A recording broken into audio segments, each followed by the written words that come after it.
Ondas del Misterio presenta.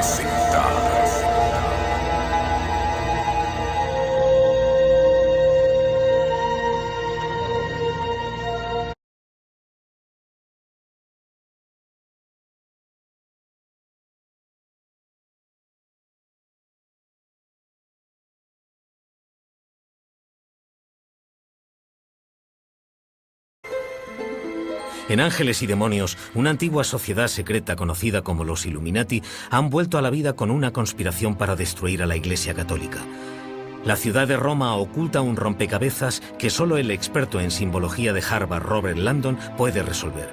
¿Dónde irá Landon a continuación? Las pistas apuntan a la ciudad donde se fundó su propio país, Washington, D.C., y a otra sociedad secreta que podría estar oculta a plena luz del día, los francmasones. Washington, D.C. se convertirá en la llave de Salomón, igual que París en el Código da Vinci, igual que Roma en Ángeles y Demonios. Nos dirá cuántos de los padres fundadores, George Washington, Paul Revere o Benjamin Franklin, eran francmasones.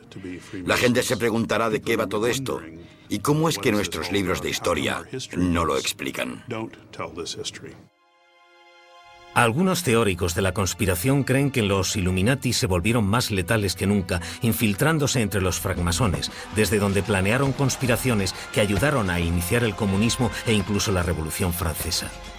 ¿Podría la francmasonería estar detrás de estas supuestas conspiraciones? ¿Es el escándalo del Banco Vaticano la prueba más reciente del poder de la sociedad secreta?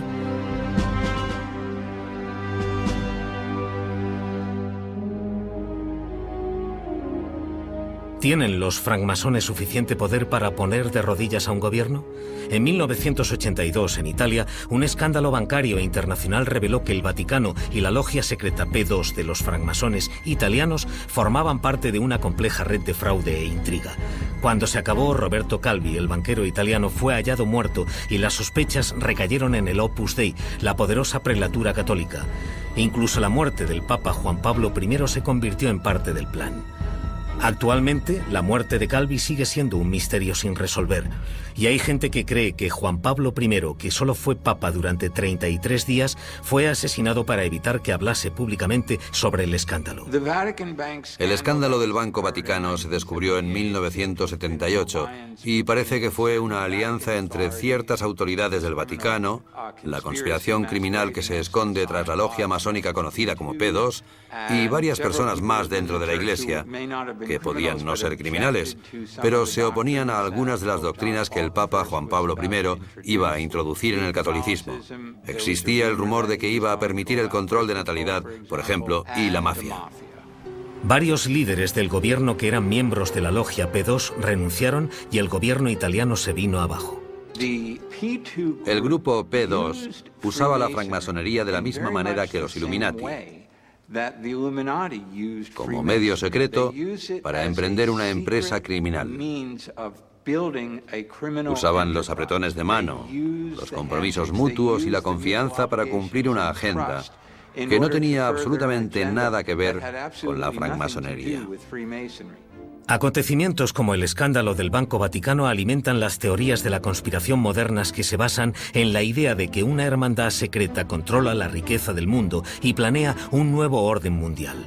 A menudo se rumorea que la francmasonería y los Illuminati están involucrados, que sus líderes dirigen encubiertamente organizaciones como el Banco Mundial, Naciones Unidas y la CIA. Un nuevo orden mundial es un plan para dominar el mundo en nombre de algún oscuro grupo que mueve los hilos, a veces identificado con Satán, y otras con la gente extraordinariamente rica. Hay tantísimo material de los extremistas sobre esa teoría que uno puede confundirse muchísimo. La mayoría de las conspiraciones sobre el nuevo orden mundial tienen como participantes a los sospechosos habituales: los jesuitas, los masones, la Liga Antidifamación, la Comisión Trilateral y la familia Rockefeller.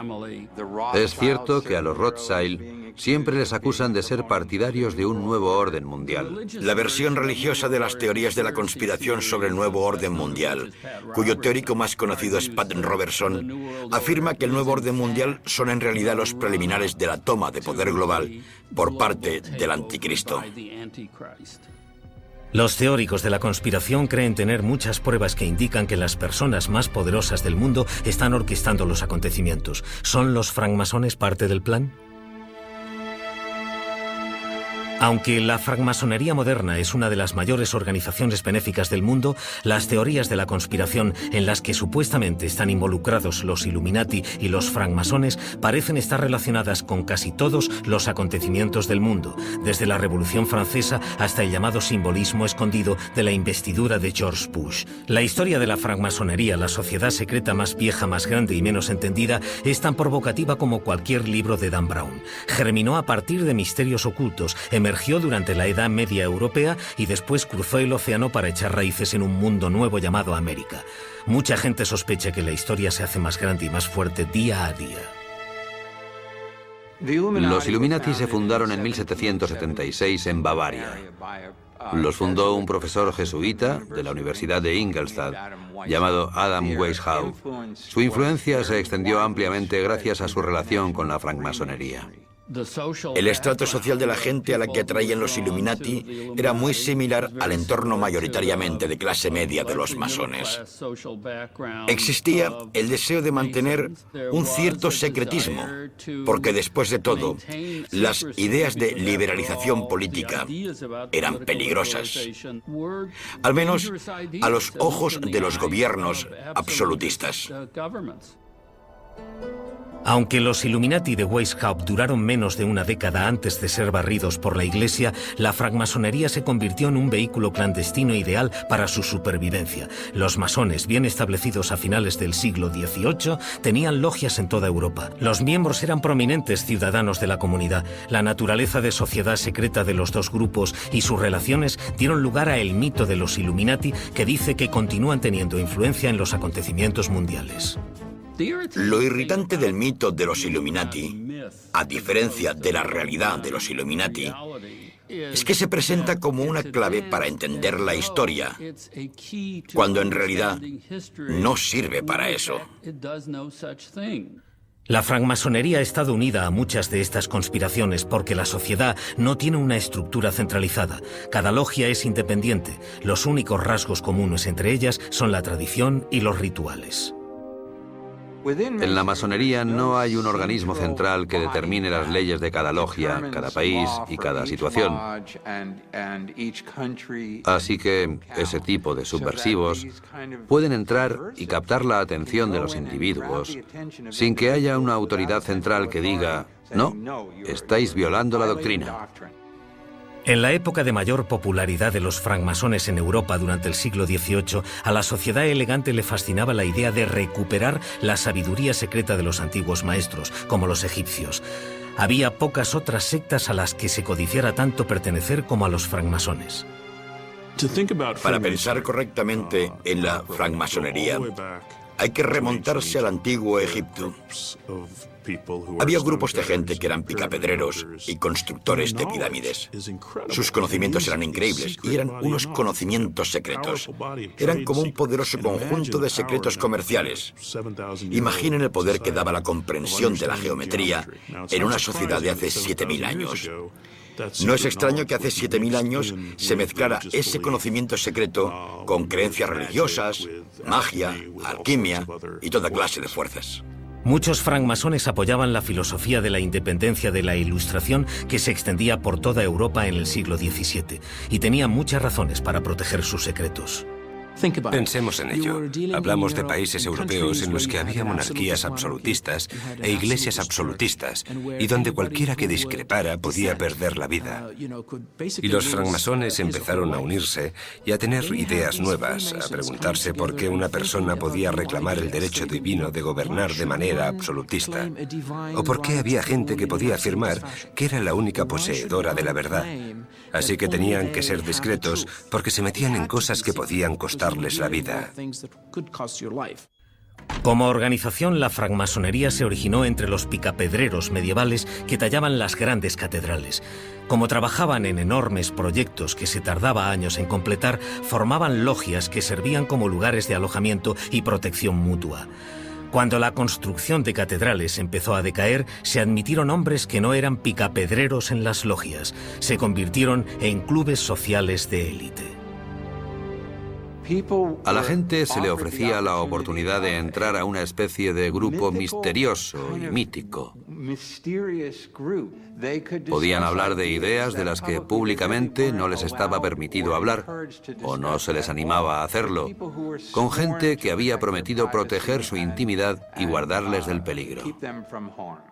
Cuando francmasones más especulativos se unieron a sus filas, conservaron todas las creencias ocultas del grupo, que tenían un significado manifiesto para los no iniciados, pero otro significado secreto para los que habían avanzado más. Los francmasones estaban dispuestos a morir por sus creencias. ¿Qué era ese conocimiento peligroso y secreto?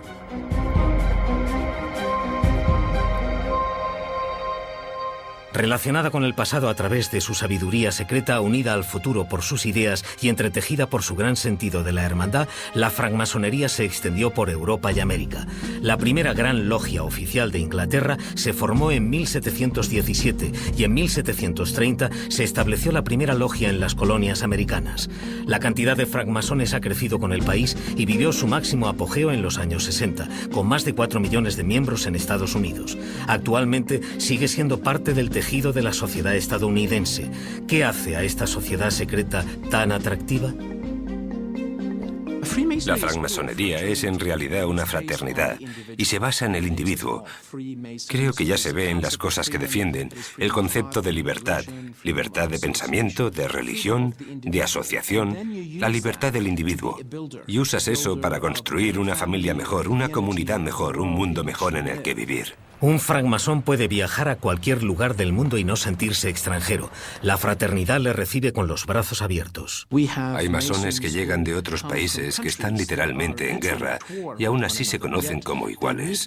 Hay un gran nivel de confianza entre ellos cuando se conocen en las logias, porque todos son hermanos y saben que cada uno de ellos ha vivido una experiencia similar.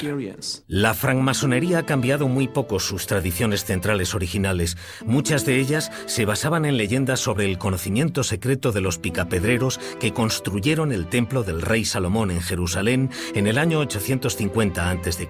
Simples herramientas como la escuadra, el compás y el nivel ilustran verdades universales y sirven de símbolos morales. En la masonería, la razón por la cual el templo es tan importante es porque se considera el primer templo erigido al Dios monoteísta de las tradiciones judeocristiana e islámica. Así que en la masonería se habla de construir tu templo dentro de ti para convertirte en una persona única. Se habla de coger el diamante, que es la parte divina de uno mismo, y está enterrado dentro, de tallarlo y al hacerlo, de salir a construir un mundo mejor. Un masón está obligado por juramento a construir su vida y su carácter con el celo y la precisión que los picapedreros usaron para construir el templo de Salomón. El juramento de los francmasones consiste básicamente en guardar los secretos de la sociedad. Y los extraños lo critican porque observa violentos castigos para la desobediencia o la revelación de los secretos. Que te abran la garganta o te corten la cabeza son de esas cosas que probablemente no ocurrieron nunca, o si lo hicieron, fueron muy poco comunes. Evidentemente, si la sacamos de contexto y observamos el siglo XVII, pensamos, Dios mío, ¿qué es eso? Son todas alegorías. Los masones no invitan a los hombres a unirse, hay que solicitar el ingreso, y eso se hace a través de un amigo que ya es masón. El candidato se evalúa por sus méritos personales, no por su afiliación política o religiosa. Tienes tus propias creencias. La francmasonería nunca interferirá con tu religión o con la lealtad que le debes a tu país. Esto es muy importante. Nunca interferirá con tus ideas políticas. Eso es lo que encontrarás en una logia masónica, gente de varios perfiles políticos, pero que pueden relacionarse de igual a igual. Tras ser aceptado, el nuevo miembro se une a una logia azul, la organización básica y extendida de la masonería. Es en una logia donde los masones hacen su trabajo. Hay dos caminos en la masonería para llegar a los grados superiores. Uno se llama rito de York y el otro se llama rito escocés antiguo y aceptado. En realidad, estos grados, aunque son números más altos, solo hacen una cosa: profundizar en el conocimiento y la disección de los 3 primeros grados. En la logia azul, un masón puede adquirir 3 grados: aprendiz, compañero y maestro. En el grado de aprendiz, el candidato pasa por una ceremonia ritual que está diseñada para hacer que se dé cuenta de que está empezando una nueva vida, recorriendo un nuevo camino. Y el aprendiz se centra en sí mismo para empezar a profundizar en sí mismo y conocerse a sí mismo. El segundo grado, el compañero, es mucho más intelectual. Exhorta al masón a buscar el conocimiento en las artes y las ciencias. Es muy importante porque es lo que construye la mente y te da las herramientas para salir y cambiar las cosas en el mundo como francmasón. El tercer y último grado de la masonería enseña que un masón nunca podrá dominar la vida hasta que haya dominado la muerte. El candidato se somete a una ceremonia simbólica de muerte y renacimiento basada en la leyenda de Hiram Abiff, el maestro arquitecto del Templo de Salomón. El primer masón fue Abiff. También fue el primer mártir. Fue asesinado por unos trabajadores que buscaban descubrir sus secretos y en lugar de revelarlos, murió por esos secretos.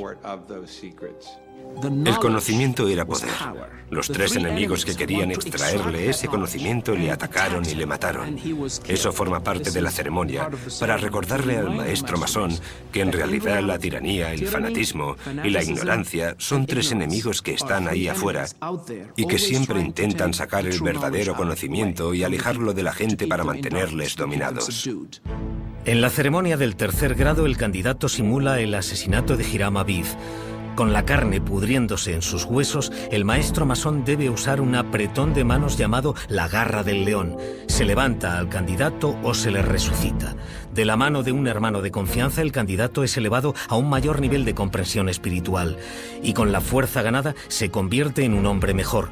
El mandil masón simboliza el progreso del iniciado en las diferentes categorías. Esto es un mandil blanco de cuero. Es el símbolo del aprendiz. Es blanco como símbolo de inocencia. Y en el mundo civilizado, allá donde existe la masonería, este es el mandil de los iniciados. La leyenda de Hiram Abiff transmitió el marco de trabajo para el propósito simbólico de la hermandad. En la masonería usamos símbolos que tienen que ver con el concepto de la construcción.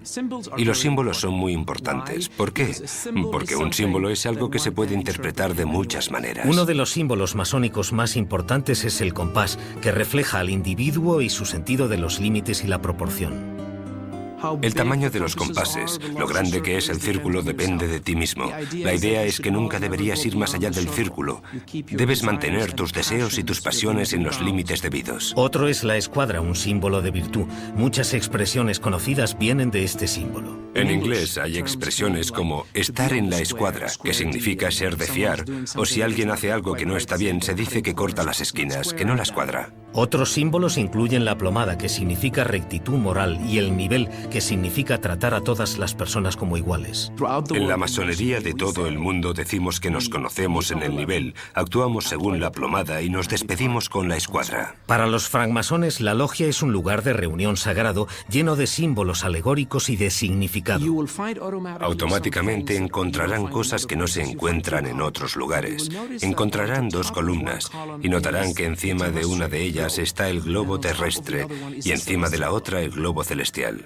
Es para recordar a las personas que vivimos constantemente en esta dualidad entre el cielo y la tierra y que la sabiduría es la capacidad de poner a ambos en un estado de equilibrio, abajo y arriba, arriba y abajo. También encontrarán un suelo a cuadros que refleja la oscuridad y la luz. Y es que en la vida, una persona pasa constantemente por periodos oscuros y claros. Esa es la naturaleza del mundo en el que vivimos. Para los francmasones, los símbolos y alegorías del oficio se relacionan con la construcción de un ser humano mejor para la sociedad. Pero ¿por qué tantos teóricos de la conspiración creen que tienen implicaciones más siniestras? La exclusividad de los francmasones y su abundancia de símbolos y ceremonias secretas son algunas de las nociones usadas en las teorías de la conspiración modernas. La francmasonería ha sido acusada de ser la fuerza que había detrás del comunismo, detrás de la Gran Depresión, detrás de las guerras mundiales, detrás de Naciones Unidas y detrás de la aparición de símbolos masónicos en los billetes de dólar. ¿Planean los francmasones hacerse con el mundo tras las puertas cerradas de la logia? Para los teóricos de la conspiración, los acontecimientos mundiales son un plan de los agentes del poder global. Tanto la francmasonería como los difuntos Illuminati han sido acusados de servir como conductos para fuerzas oscuras que el resto de nosotros solo podemos imaginar. La gente hace estas acusaciones porque creo que no entienden el propósito de una sociedad secreta. Es como un grupo de interés especial. Es como un grupo de gente que habla de aeromodelismo. Una de las condiciones para unirse a ese grupo es un interés por el aeromodelismo. ¿Por qué tendría que haber un bibliófilo en ese grupo? La idea de que las cosas ocurren en secreto, de que hay que hacer juramentos, de que quizás haya agendas ocultas manipuladas, asusta a la gente. Los masones están ahí afuera planeando hacerse con el mundo, sociedades secretas o lo que sea. Sinceramente, todo es una tontería. Las asociaciones negativas que se le han hecho a la francmasonería las crearon sin querer los escritos de Albert Pike, uno de los masones estadounidenses de más influencia.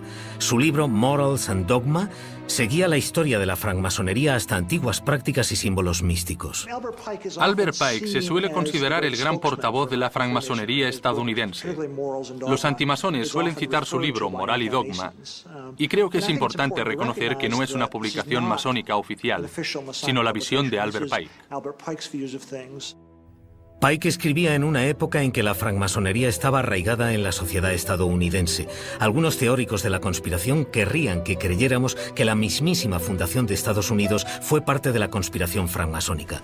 ¿Podrían estar en lo cierto?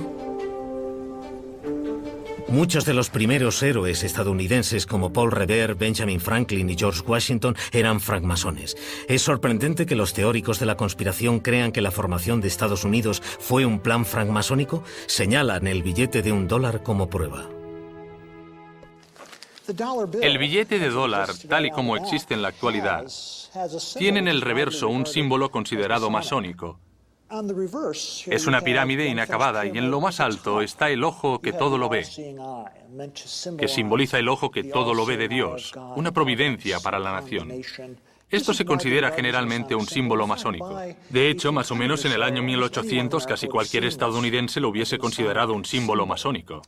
La primera vez que el ojo que todo lo ve apareció en público fue en el billete de dólar en 1935. Henry Wallace, un francmasón, se lo sugirió a Franklin Roosevelt, otro francmasón, y acabó por añadirse al billete de dólar. El término que hay bajo el ojo que todo lo ve se traduce como un nuevo orden de los siglos que encaja con la creencia de los padres fundadores de que construían un modelo para el resto del mundo. Mucha gente preocupada por los valores originales sobre los que se fundó Estados Unidos pensó que, poniendo ese sello en el billete, Roosevelt estaba proclamando una especie de nuevo orden de los siglos, una forma de socialismo que evolucionaría hacia el comunismo y, de un modo u otro, establecería ese estado totalitario que ellos y muchos otros temían. Los estadounidenses creaban una nueva clase de sociedad, un nuevo tipo de gobierno que idealmente debía durar durante siglos y ser un modelo para el resto del mundo. Así que en ese sentido la masonería se habría visto a sí misma como parte de ese esfuerzo. Si miramos la pirámide, bajo ella se lee Novus Ordo Seclorum, que en latín significa nuevo orden de los siglos. Pero no es una conspiración, no es una toma del poder mundial. Lo que significa es que los fundadores estaban estableciendo un nuevo orden. El nuevo orden se basaba en 3 pilares: libertad individual, gobierno del pueblo y gobierno de la ley. Y eligieron una pirámide para afirmar que construir ese nuevo orden, que actualmente llamamos democracia, era algo muy difícil. Muchos afirman que el ojo que todo lo ve indica que Estados Unidos se creó a partir de una relación con Dios. Realmente es para subrayar y hacer hincapié en la libertad de conciencia. Si eres judío, cristiano, musulmán o monoteísta, puedes interpretarlo como el Dios que todo lo ve, omnipotente, omnipresente. Si eres budista, podría ser la fuente de luz interior. Podría ser el tercer ojo de la sabiduría. Se puede interpretar de la manera que se quiera. Nos recuerda quiénes somos como nación, cuál es nuestro objetivo y qué protecciones se consagran en nuestras leyes. Para los teóricos de la conspiración, el billete de dólar es la intervención de los francmasones en el diseño de la Nueva América. La copia del plano de Washington, D.C. es otra prueba más. No hay absolutamente ninguna otra capital en el mundo que fuese diseñada como Washington, D.C. Se diseñó sobre un mapa con una intención, que reflejase a través del simbolismo los ideales y principios del gran experimento estadounidense y lo que los padres fundadores tenían en mente. George Washington insistió en que el distrito se construyera en forma de escuadra. ¿Podría esta forma ser un símbolo? En la masonería, la escuadra es un símbolo muy poderoso. Es un símbolo de virtud y sabiduría. Y la idea era que esta nueva forma de gobierno, este nuevo orden, iba a funcionar como la escuadra. Transparencia y franqueza, y la gente sabría cómo se tomaban las decisiones. De hecho, las piedras angulares del distrito se pusieron en ceremonias masónicas. El Capitolio estadounidense tiene una piedra angular masónica. La Casa Blanca también tiene una piedra angular masónica. Y el monumento de Washington tiene una relación aún más estrecha con la masonería. La ciudad se dividió en 4 cuadrantes: noroeste, nordeste, sudoeste, sudeste. En el centro está el Capitolio. Las calles están numeradas y ordenadas alfabéticamente, de una manera científica, y es una forma de diseñar la ciudad. Y eso también enviaba otro importante mensaje, que era que el nuevo orden no iba a basarse en la religión para gobernar los asuntos del mundo como en la antigüedad. Este nuevo orden se basaría en la razón y el método científico. Hay gente que ha visto en el diseño geográfico de Washington una especie de código masónico. Y es verdad que los edificios de Washington a menudo se inauguraban con ceremonias masónicas. Pero el entorno de Washington, D.C. está creado más bien como la representación simbólica del gobierno. El centro es la colina del Capitolio, el Capitolio de Estados Unidos, y todo irradia de allí. Así que el simbolismo de Washington no me parece un simbolismo masónico oculto.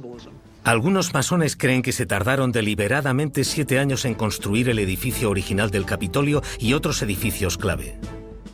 También el Tribunal Supremo o el monumento conmemorativo de Lincoln, 7 años. Eso podría ser pura coincidencia. Pero el número 7 es esencial en la masonería porque el templo del rey Salomón, según la Biblia, se construyó en 7 años. El único masón conocido involucrado en el diseño de la ciudad fue George Washington, pero un no masón, Thomas Jefferson, estuvo a cargo del proyecto. Muchos teóricos de la conspiración ven una red de suministro para las fuerzas oscuras incluidas en el diseño de la ciudad.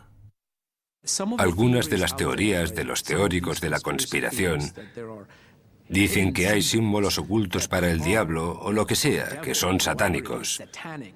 Son todo tonterías. La colocación espacial de monumentos es una manera de hacer accesibles las fuentes de poder virtualmente supernatural. Y eso me parece una fantasía. Y también una proposición completamente ridícula. Un ejemplo de simbolismo francmasónico es el monumento a Washington diseñado por el arquitecto Robert Mills como homenaje al primer presidente. El obelisco es un rayo de luz. Representa el concepto de la diversidad de los 7 colores del espectro dentro de la unidad de la luz. Y George Washington juntó 13 colonias diferentes para formar los Estados Unidos. Y por eso el arquitecto Robert Mills, que era francmasón, quería no solo honrar a George Washington con el obelisco, sino también inmortalizar la máxima de nuestro país: Et pluribus unum, de muchos uno. La relación de los padres fundadores con la francmasonería fue fuente de muchas teorías de la conspiración. ¿Hay más simbolismo masónico en Washington del que se ve a simple vista? La francmasonería llegó a América con las ideas de la Ilustración europea. Con la primera logia establecida en las colonias en 1730, los francmasones atrajeron a prominentes figuras de la Ilustración americana. Trajo todas esas ideas que son básicas en la Ilustración, en las que el gobierno no vigila, para asegurarse de que la gente no se destruye y se moleste entre ellas. La Ilustración decía que la gente podía llevarse bien. Los valores masónicos son básicamente los valores de la Ilustración: libertad de pensamiento, de religión, de asociación. La idea es que la gente prospera más con libertad intelectual y espiritual. Esto ayuda a explicar el crecimiento de la masonería y la Ilustración al mismo tiempo. Los valores de la Ilustración se expresaron en multitud de folletos. John Locke y Thomas Paine argumentaron que la gente tenía la capacidad inherente de gobernarse a sí misma. En un mundo gobernado por monarcas absolutistas, eran ideas revolucionarias. La francmasonería dio a los colonos su primera oportunidad de ejercer el autogobierno. La gente podía comentar abiertamente ideas prohibidas en la sociedad. Había una igualdad en la logia que permitía que cada persona se convirtiera en un líder, además de ser un miembro.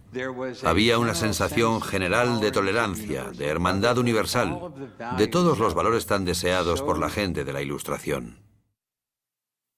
La francmasonería evitaba cualquier relación religiosa y daba la bienvenida a cualquiera que creyera en un ser superior. La gente que sentía que la divinidad era muy real, que había un Dios creador, pero quizás había dado un paso atrás y dejaba las cosas pasar como iban a pasar, con una actitud de no intervención, podía expresar y construir su fe en las logias masónicas. El período colonial no era un buen momento para las religiones organizadas. De los 4 millones de personas que vivían en Estados Unidos en 1790, menos de un 10% pertenecía a una congregación. De algún modo, la gente ha hablado sobre la masonería como si fuera una especie de sucedáneo de religión. Y creo que hay parte de verdad, ya que las iglesias estadounidenses se están alejando de los rituales. Se alejan de las estructuras que dieron forma al cristianismo durante siglos y siglos. Los francmasones coloniales tenían muy poco interés en los elementos místicos de la francmasonería. Estaban más interesados en la posición social que transmitía. A mediados del siglo XVIII, ser miembro de los francmasones se había ido identificando con ser una persona influyente en el nuevo país. Muchos de los líderes clave de la revolución eran masones. Benjamin Franklin, quizás el diplomático clave en la Revolución Americana, era masón.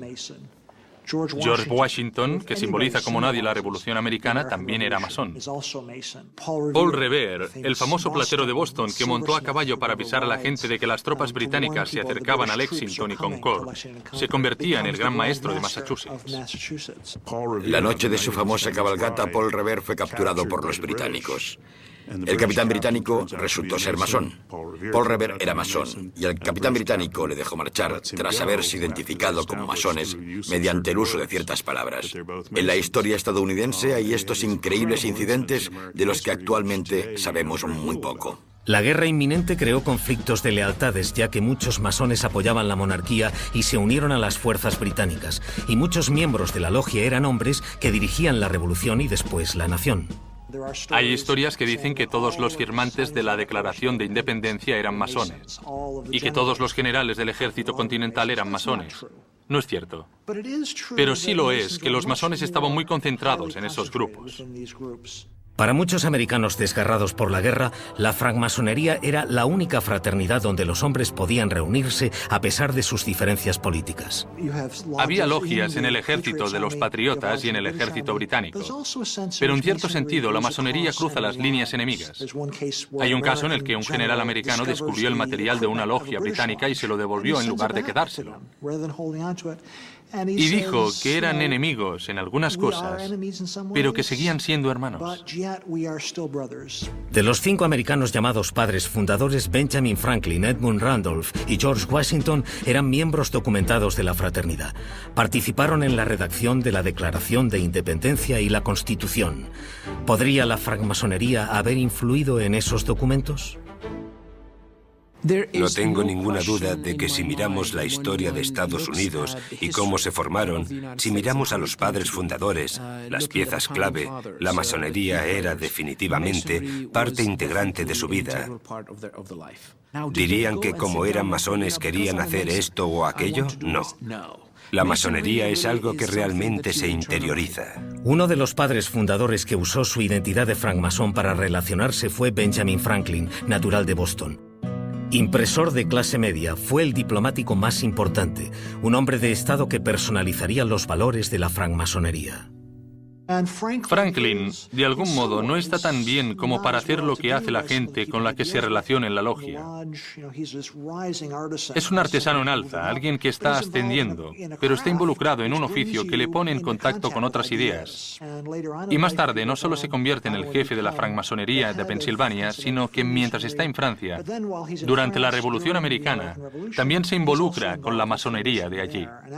Y de hecho, Benjamin Franklin es la persona que introduce a Voltaire, uno de los grandes símbolos de la Ilustración. Le introduce a la logia francesa. El primer presidente de Estados Unidos ha sido más controvertido debido a su relación con los francmasones que cualquier otra antigua figura estadounidense. Washington se unió a la orden masónica bastante pronto.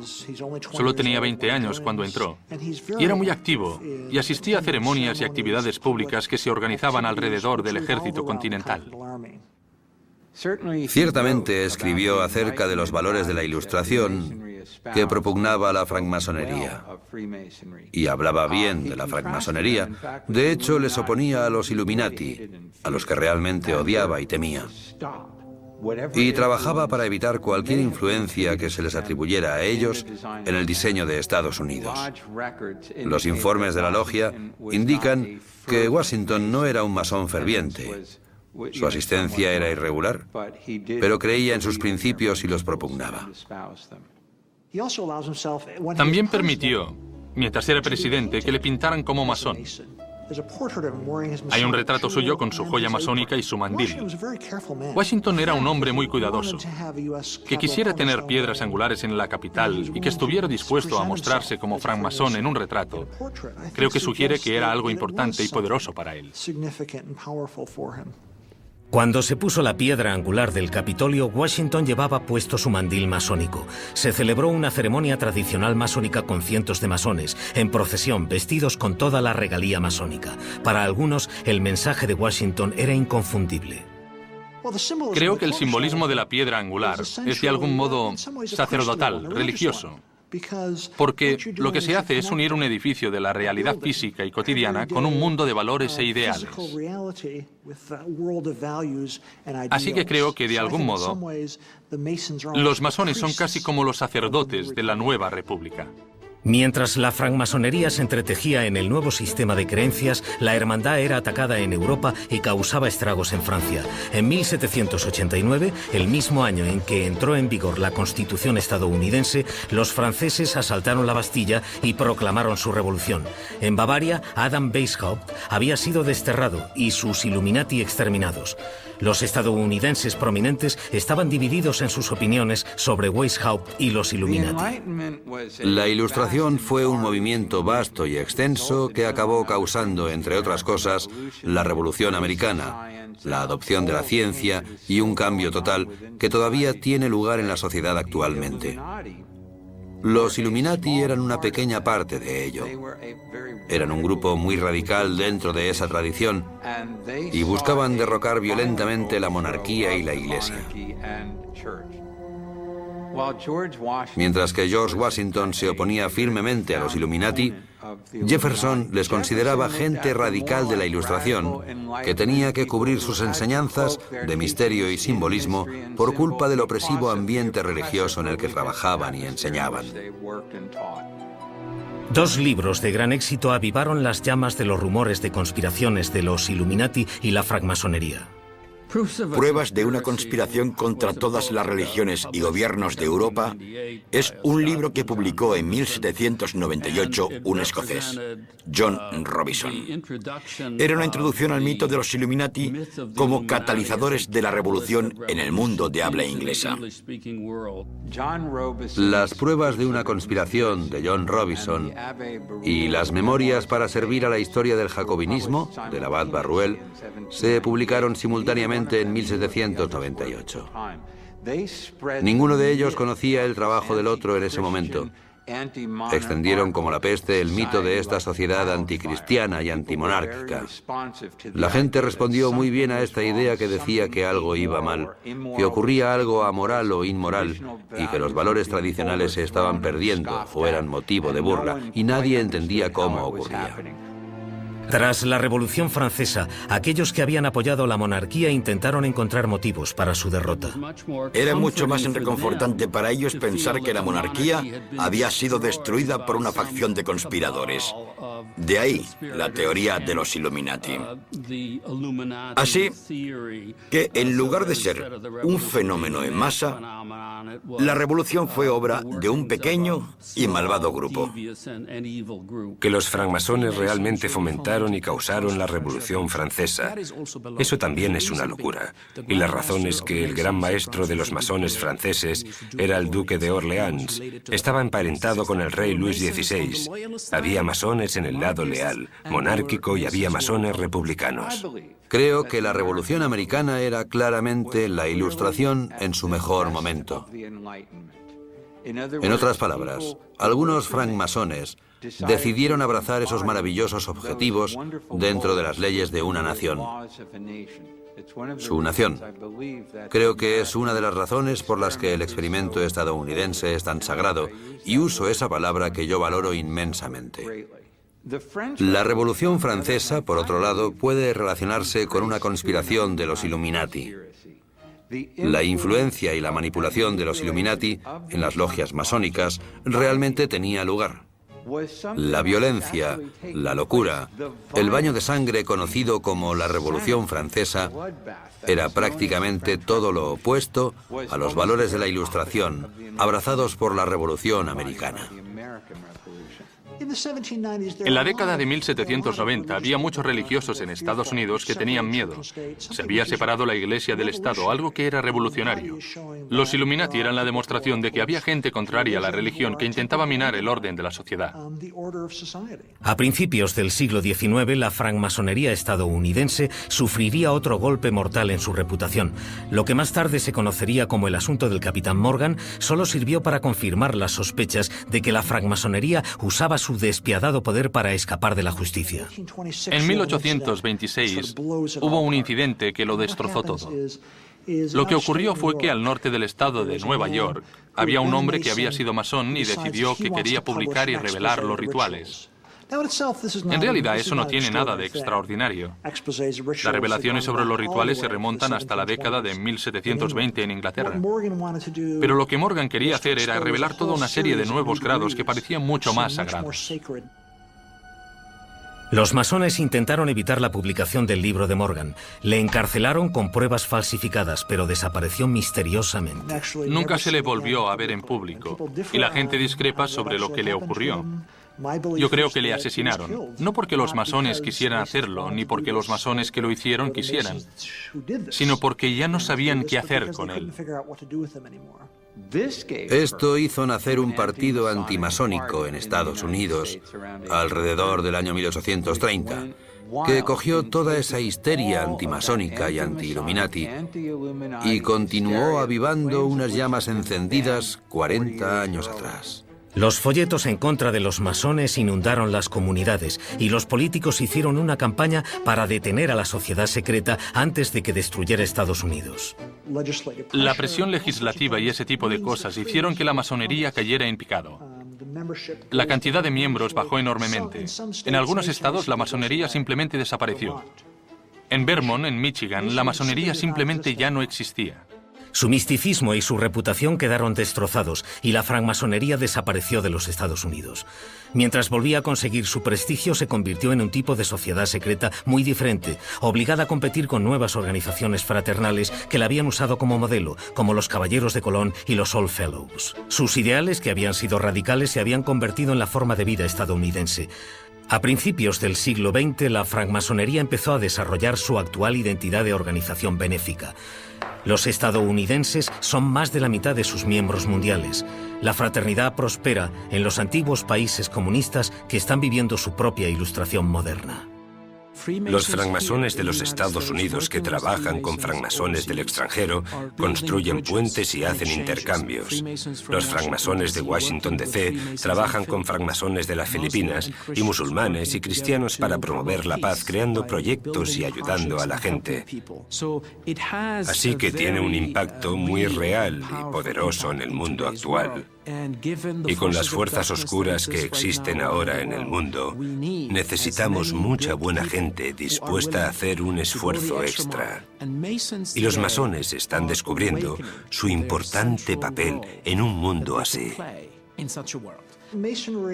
La masonería es muy importante en la historia estadounidense y hay un interés continuo, porque realmente es el lugar donde la gente averigua cómo se siente respecto a su sociedad.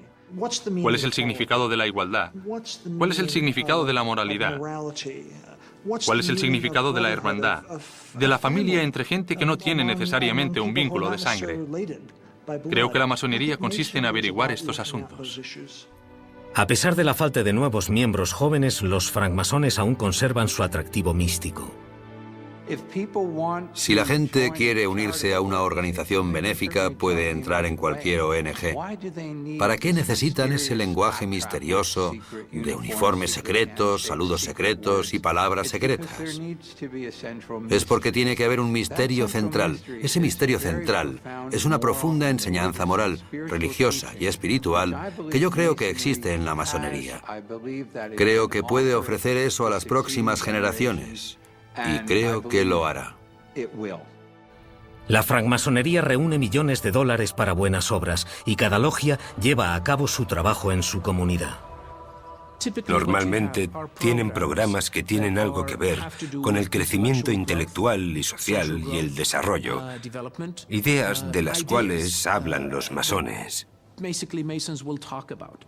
Algunas logias están más orientadas a lo social y son más benéficas, así que se centran en lo que necesita la comunidad.